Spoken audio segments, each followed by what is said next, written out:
The CATAAAA by A. van Vogt. Originally published in the July 1947 issue of Fantasy Book magazine and republished in two more magazines, the November 1950 issue of Marvel Science Stories and the May 1978 issue of Skyworlds. It appeared in two anthologies, a Hungarian one called Galaktika in 1973 and a Russian one in 2002, then in 5 collections of the author's stories, The Far-Out Worlds of A. van Vogt in 1968, a French one in 1972, Dutch in 1975, Italian in 1988, and Romanian in 1994. Read by Darrell T. Smith II for my channel, Quasar Spectra. The CATAAAA. The usual group was gathering in the bar. Kathy was already pretending she was far gone. Ted was busy putting on his stupid look. Myra giggled 3 times the way a musician tunes his instrument for the evening. Jones was talking to Gord in his positive fashion. Gord said, "Glub," every few seconds, just as if he was listening, and Morton tried to draw attention to himself by remaining aloof and intellectual-looking far down in his chair. No one noticed the slight, slim man sitting on a stool before the bar. The man kept glancing at the group, but just when he joined them, or who invited him, no one had any clear idea, nor did it occur to anyone to tell him to go away. The stranger said, "You were talking about the basic characteristics of human nature."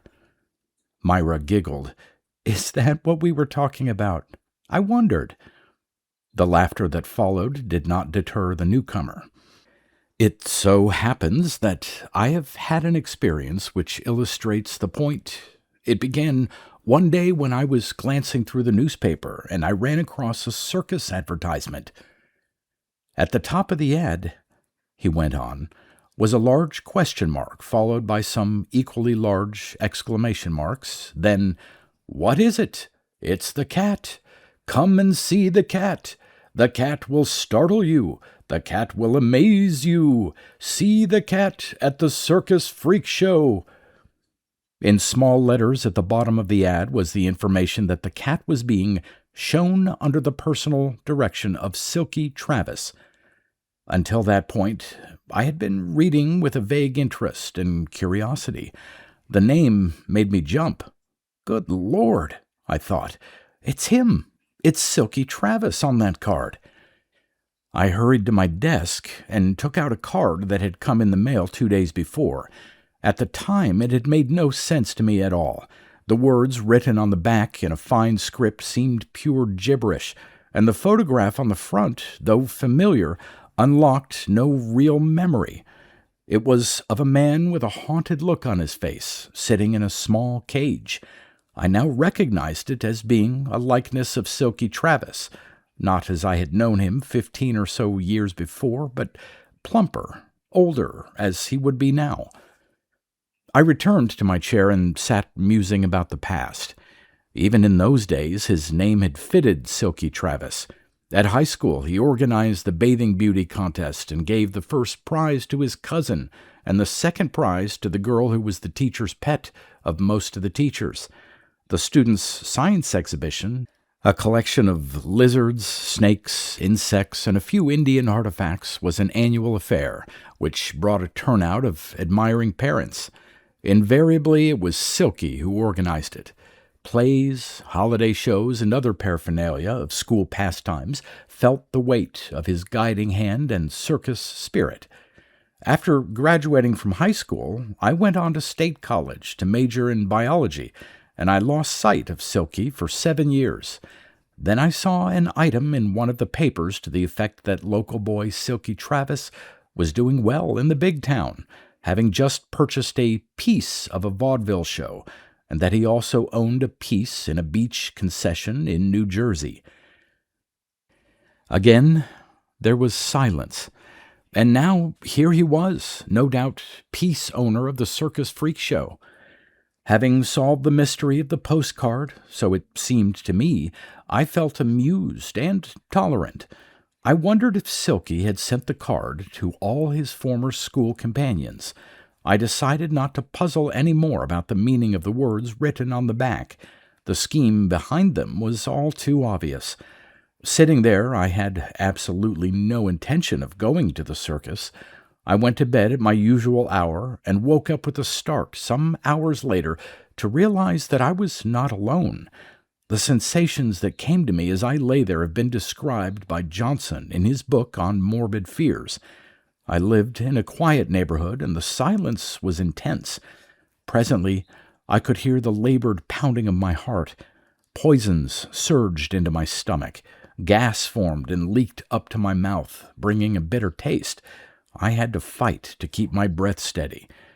And still, I could see nothing.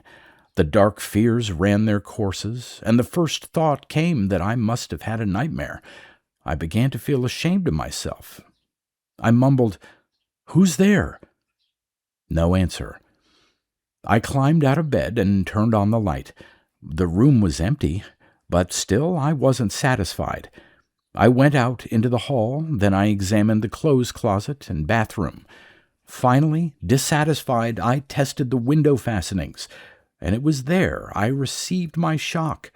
Painted on the outer side of the pane of one of the windows were the letters, "The cat requests that you come to the circus."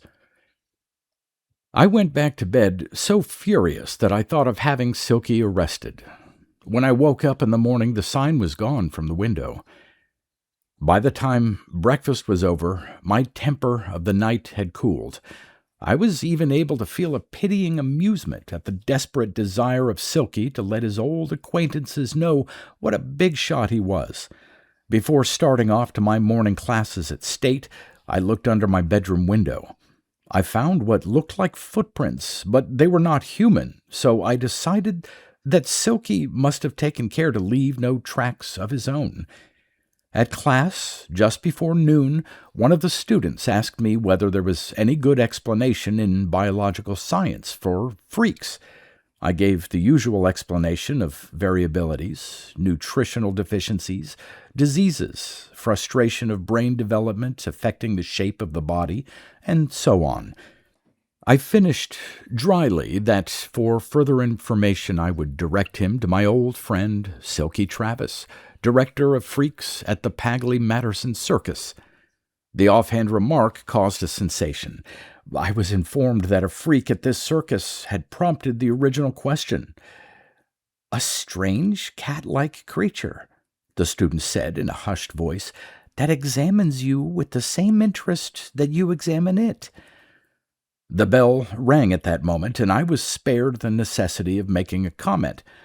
I remember thinking, however, that people hadn't changed much. They were still primarily interested in eccentricity, whereas, as a scientist, the processes of normalcy seemed to me far more fascinating. I still had no intention of going to the circus, but on the way home that afternoon I put my hand in my breast pocket and drew out the postcard with the photograph of Silky on the front. I turned it over absently and read again the message that was on it. "The interspatial problem of delivering mail involves enormous energy problems, which affect time differentials. Accordingly, it is possible that this card will arrive before I know who you are. As a precaution, I am sending another one to the circus with your name and address on it, and the two cards will go out together. Do not worry too much about the method of delivery. I simply put an instrument into a mailbox. This precipitates the cards into the box on Earth, and they will then be picked up and delivered in the usual fashion. The precipitator then dissolves. The photograph speaks for itself." It didn't, which is what began to irritate me again. I jammed the card back into my pocket, half-minded to phone up Silky and ask him what the silly thing meant, if anything. I refrained, of course. It wasn't important enough. When I got out of bed the next morning, the words, "The cat wants to talk to you," were scrawled on the outside of the same window pane. They must have been there a long time, because even as I stared at them, they began to fade. By the time I finished breakfast, they were gone. I was disturbed now rather than angry. Such persistence on Silky's part indicated neurotic overtones in his character. It was possible that I ought to go to his show and so give him the petty victory that would lay his ghost, which had now haunted me 2 nights running. However, it was not until after lunch that a thought occurred to me that suddenly clinched my attention. I remembered Virginia. For 2 years, I had been professor of biology at State. It was an early ambition which, now that I had realized it, left me at a loose end for the first time in my life. Accordingly, for the first time in my rather drab existence, the mating urge was upon me. Virginia was the girl, and unfortunately she regarded me as a cross between a fossil and a precision brain. I felt sure that the idea of marrying me had not yet occurred to her. For some time it had seemed to me that if I could only convince her, without loss of dignity, that I was a romantic fellow, she might be fooled into saying yes. What better method than to pretend that I still got excited over circuses, and, as a grand climax to the evening, I would take her in to see Silky Travis, and hope that my acquaintance with such a character would thrill her exotic soul. The first hurdle was bridged when I called her up, and she agreed to go to the circus with me. I put the best possible face on for the preliminaries, riding the Ferris wheel and such juvenilia, but the moment of the evening for me came when I suggested that we go and see the freaks being shown by my old friend, Silky Travis. It really went over. Virginia stopped and looked at me almost accusingly. "Philip," she said, "you're not trying to pretend that you know a person called Silky?" She drew a deep breath. "That I have to see." Silky came through beautifully. He was not in when we entered, but the ticket-taker called into some rear compartment, and a minute later Silky came charging into the main freak tent. He was plump with the plumpness of a well-fed shark. His eyes were narrowed as if he had spent the past 15 years calculating the best methods of using other people for his own advantage. He had none of the haunted look of the photograph, but there were ghosts in his face. Ghosts of greed and easy vices, ghosts of sharp dealing and ruthlessness. He was all that I had hoped for, and, best of all, he was pathetically glad to see me. His joy had the special quality of the lonely nomad who is at last looking longingly at the settled side of life. We both overdid the greeting a little, but we were about equally pleased at each other's enthusiasm. The hellos and introductions over, Silky grew condescending. "Brick was in a while ago. Said you were teaching at State. Congrats. Always knew you had it in you." I passed over that as quickly as possible. "How about showing us around, Silky, and telling us about yourself?" We had already seen the fat woman and the human skeleton, but Silky took us back and told us his life history with them, how he had found them and helped them to their present fame. He was a little verbose, so on occasion I had to hurry him along. But finally we came to a small tent within the tent, over the closed canvas entrance of which was painted simply, "The Cat." I had noticed it before, and the chatter of the barker who stood in front of it had already roused my curiosity. "The cat! Come in and see the cat! Folks, this is no ordinary event, but the thrill of a lifetime. Never before has such an animal as this been seen in a circus. A biological phenomenon that has amazed scientists all over the country. Folks, this is special. Tickets are 25 cents, but if you're not satisfied, you can get your money back. That's right. That's what I said. You get your money back merely by stepping up and asking for it." And so on. However, his ballyhoo was not the most enticing angle. What began to titillate my nerves was the reaction of the people who went inside. They were allowed to enter in groups, and there must have been a guide inside, because his barely audible voice would mumble on for some minutes, and then it would rise to a hearable level as he said, "And now, folks, I will draw aside the curtain and show you the cat."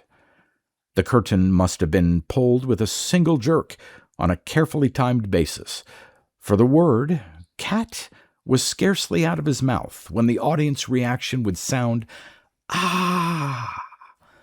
Distinct, unmistakable exhalation of the breaths of a dozen startled people. There would follow an uncomfortable silence. Then, slowly, the people would emerge and hurry to the outer exit. Not one that I was aware of asked for his money back. There was a little embarrassment at the gate. Silky started to mumble something about only owning part of the show, so he couldn't give passes. But I ended that by quickly purchasing the necessary tickets, and we went inside with the next group. The animal that sat in an armchair on the dais was about 5 feet long and quite slender. It had a cat's head and vestiges of fur. It looked like an exaggerated version of the walkie-talkie animals in comic books. At that point, resemblance to normalcy ended. It was alien. It was not a cat at all. I recognized that instantly. The structure was all wrong. It took me a moment to identify the radical variations. The head. High foreheaded it was, and not low and receding. The face was smooth and almost hairless. It had character and strength and intelligence. The body was well balanced on long, straight legs. The arms were smooth, ending in short but unmistakable fingers, surmounted by thin, sharp claws. But it was the eyes that were really different. They looked normal enough, slightly slanted, properly lidded, about the same size as the eyes of human beings. But they danced. They shifted twice, even 3 times as swiftly as human eyes. Their balanced movement at such a high speed indicated vision that could read photographically reduced print across a room. What incredibly sharp images that brain must see. All this I saw within the space of a few seconds. Then the creature moved. It stood up, not hurriedly, but casually, easily, and yawned and stretched. Finally, it took a step forward. Brief panic ensued among the women in the audience. That ended as the guide said quietly, "It's all right, folks. He frequently comes down and looks us over. He's harmless." The crowd stood its ground as the cat came down the steps from the dais and approached me. The animal paused in front of me and peered at me curiously. Then it reached gingerly forward, opened my coat, and examined the inside breast pocket. It came up holding the postcard with the picture of Silky on it. I had brought it along intending to ask Silky about it. For a long moment the cat examined the card, and then it held it out to Silky. Silky looked at me. "Okay," he said. I nodded. I had a feeling that I was witnessing a drama the motivations of which I did not understand. I realized that I was watching Silky intently. He looked at the picture on the card and then started to hand it to me. Then he stopped. Jerkily, he pulled the card back and stared at the photograph. "For cripe's sake!" he gasped. "It's a picture of me!" There was no doubt about his surprise. It was so genuine that it startled me. I said, "Didn't you send that to me? Didn't you write what's on the back there?" Silky did not answer immediately. He turned the card over and glared down at the writing. He began to shake his head. "Doesn't make sense," he muttered. It was mailed in Marstown. That's where we were 3 days last week." He handed it back to me. "Never saw it before in my life. Funny." His denial was convincing. I held the card in my hand and looked questioningly at the cat, but it had already lost interest. As we stood there watching, it turned and climbed back up to the dais, and slumped into a chair. It yawned. It closed its eyes. And that's all that happened. We all left the tent, and Virginia and I said goodbye to Silky. Later, on our way home, the episode seemed even more meaningless than when it had happened. I don't know how long I had been asleep before I wakened. I turned over intending to go right back to sleep, and then I saw that my bedside light was burning. I sat up with a start.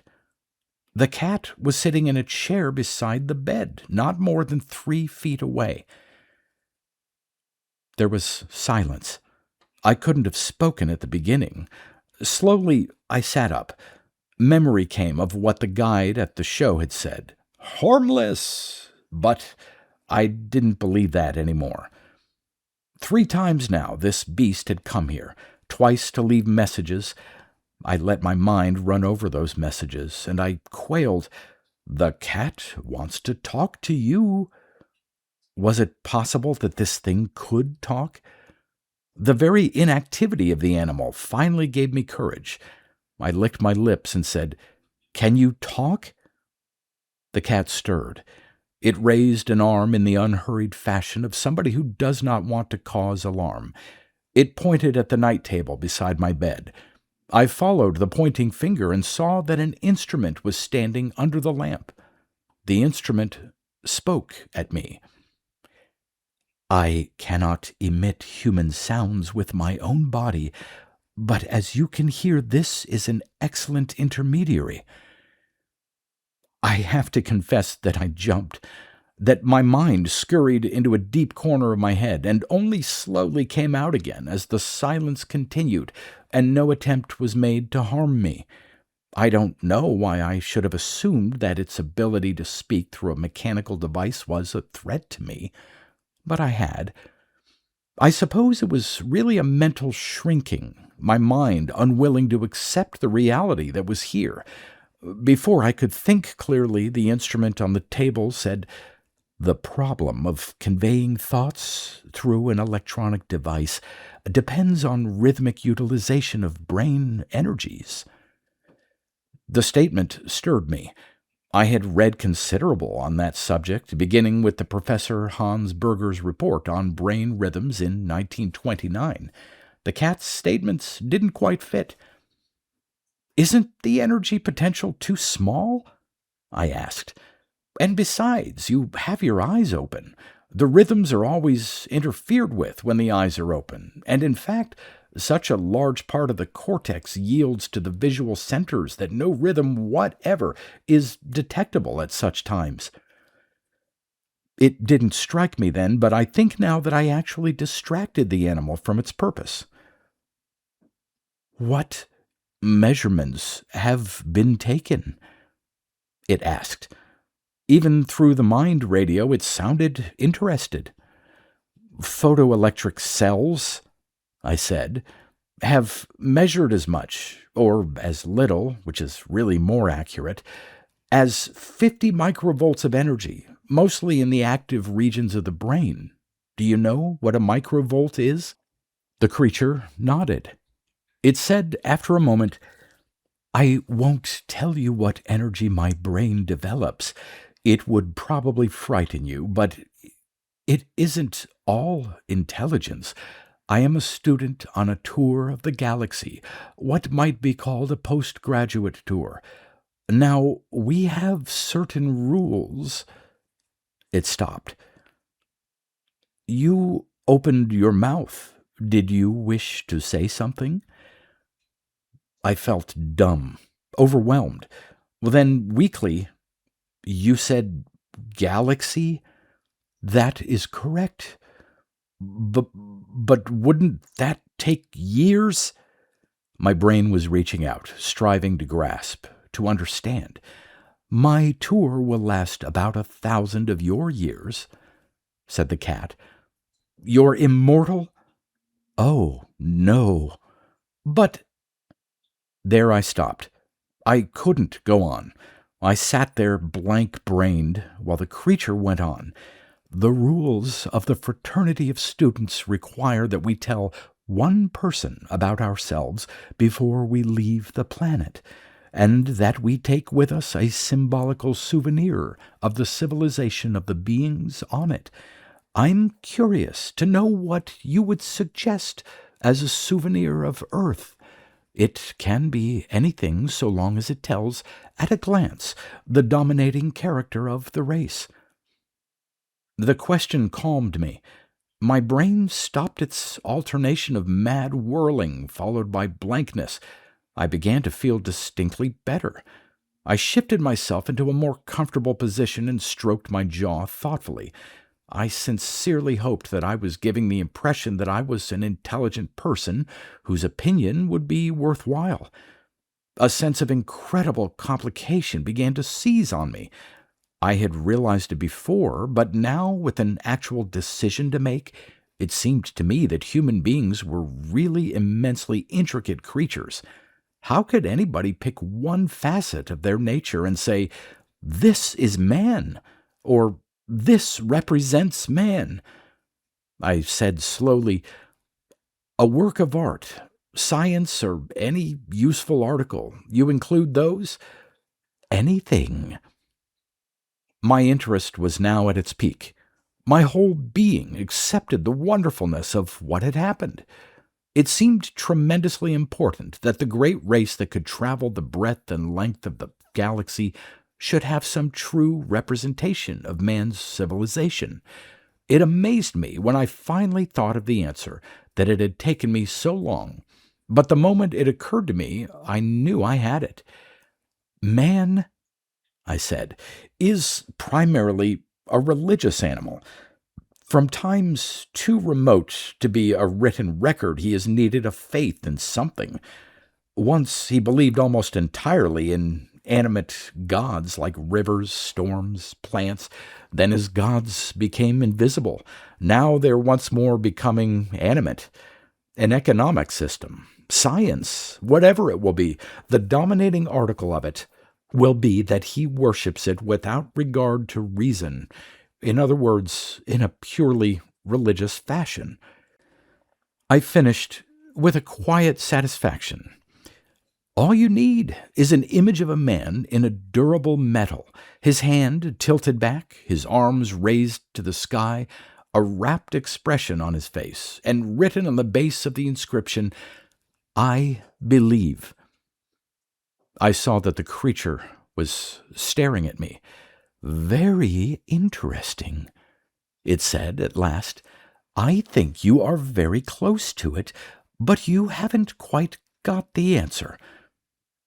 It stood up. "But now I want you to come with me." "Eh?" "Dress, please." It was unemotionally said. The fear that had been held deep inside me for minutes came back like a fire that had reached a new cycle of energy. I drove my car. The cat sat beside me. The night was cool and refreshing, but dark. A fraction of a moon peered out occasionally from scurrying clouds, and there were glimpses of star-filtered dark blue sky. The realization that from somewhere up there this creature had come down to our Earth dimmed my tenseness. I ventured, "Your people, have they progressed much further than we to the innermost meaning of truth?"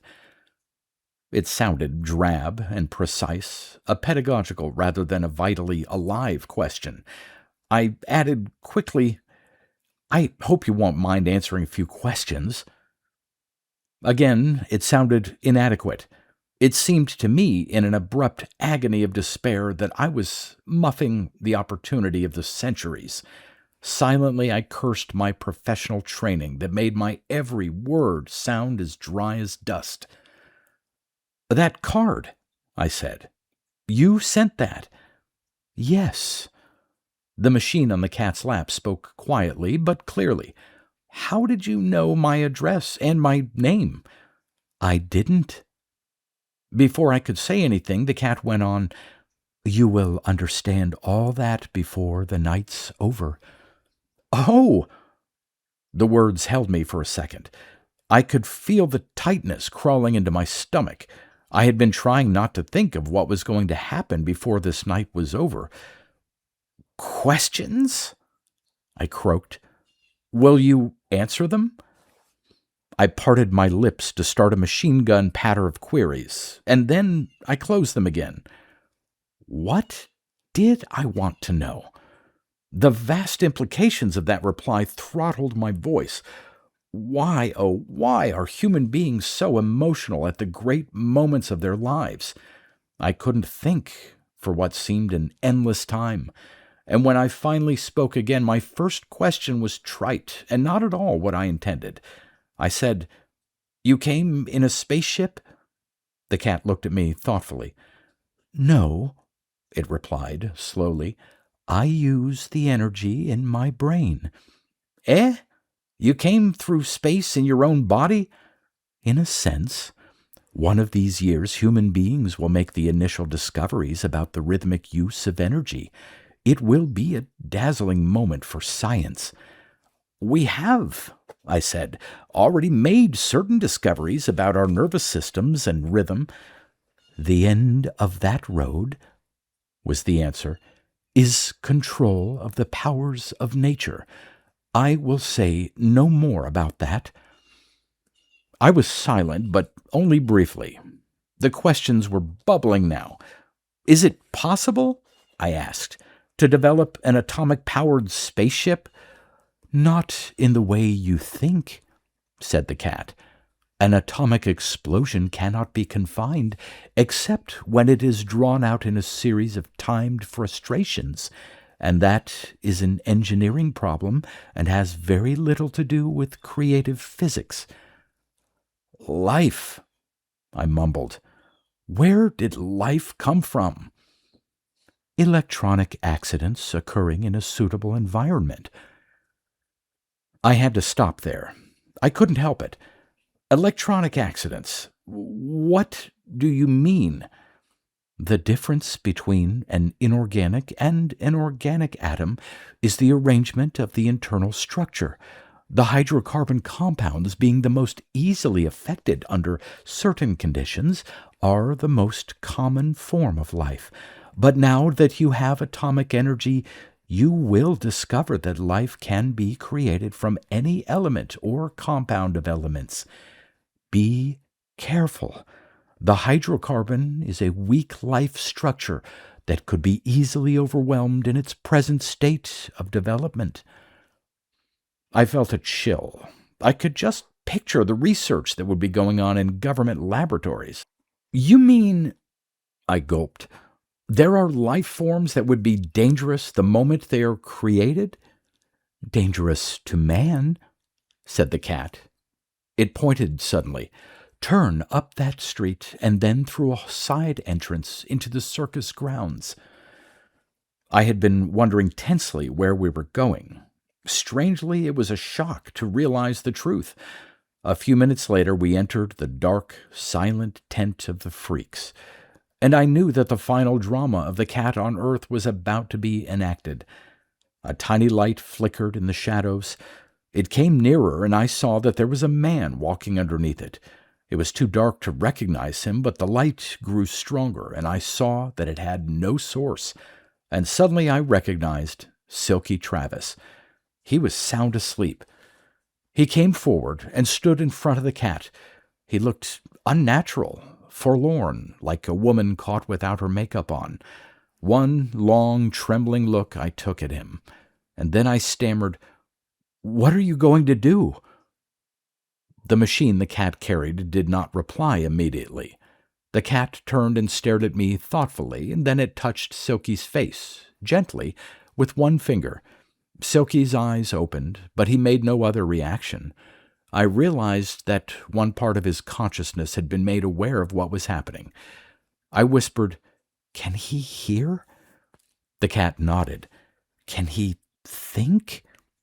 The cat shook its head, and then it said, "In your analysis of the basic nature of human beings, you selected a symptom only. Man is religious because of a certain characteristic. I'll give you a clue. When an alien arrives on an inhabited planet, There is usually only one way that he can pass among the intelligent beings on that planet without being recognized for what he is. When you find that method, you have attained understanding of the fundamental character of the race.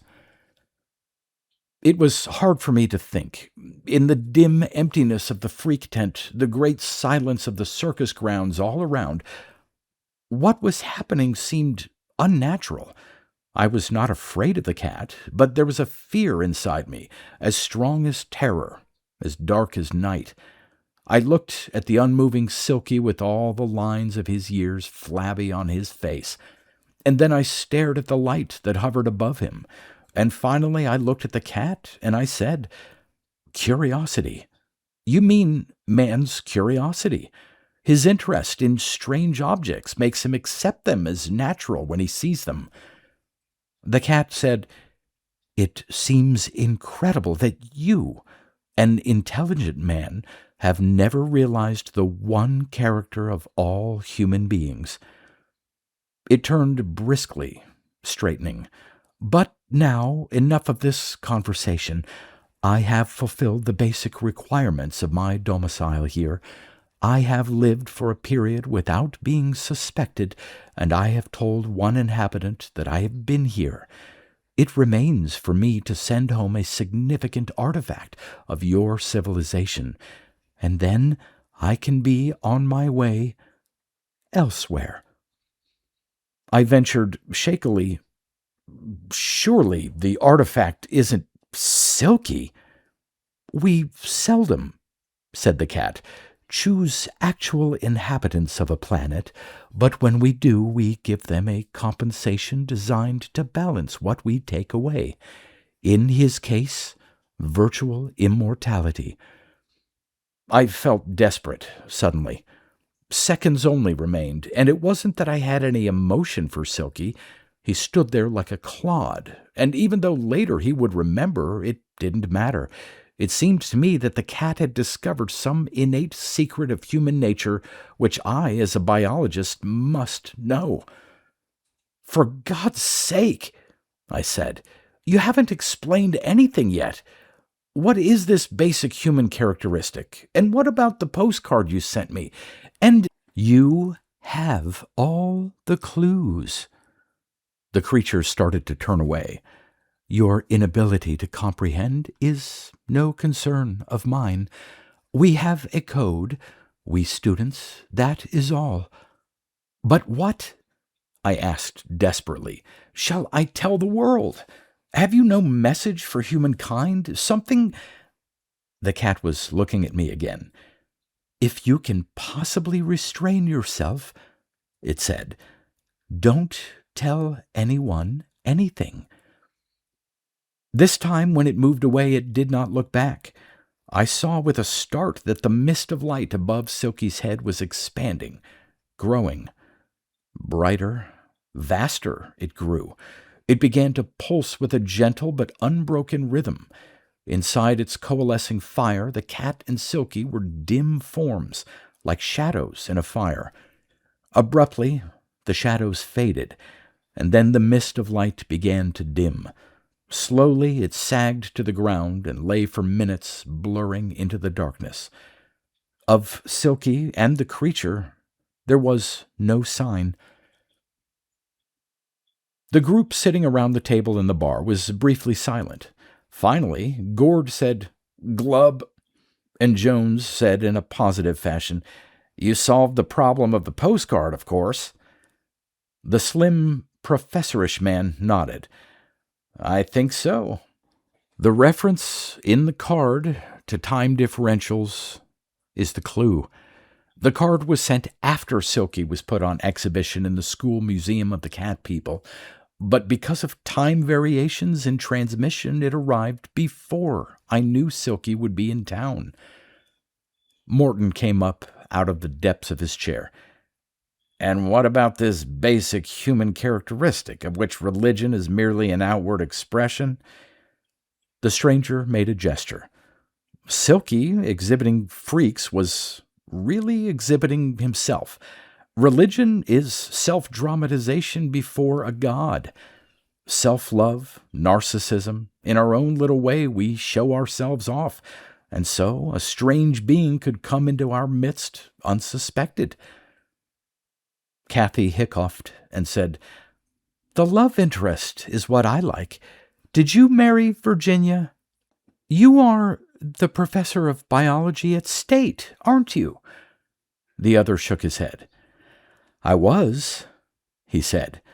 "I should have followed the cat's advice, but I felt it was important to tell other people what had happened. I was dismissed after 3 months, and I won't tell you what I'm doing now. But I must go on. The world must know about the weakness that makes us so vulnerable. Virginia? She married a pilot of big air firms. She fell for his line of self-dramatization." He stood up. "Well, I guess I'll be on my way. I've got a lot of bars to visit tonight." When he had gone, Ted paused momentarily in his evening's task of looking stupid. "There," he said, "is a guy who really has a line. Just imagine. He's going to tell that story about 5 times tonight. What a setup for a fellow who wants to be the center of attention." Myra giggled. Jones began to talk to Gord in his know-it-all fashion. Gord said "glub" every few seconds, just as if he was listening. Kathy put her head on the table and snored drunkenly, and Morton sagged lower and lower into his chair.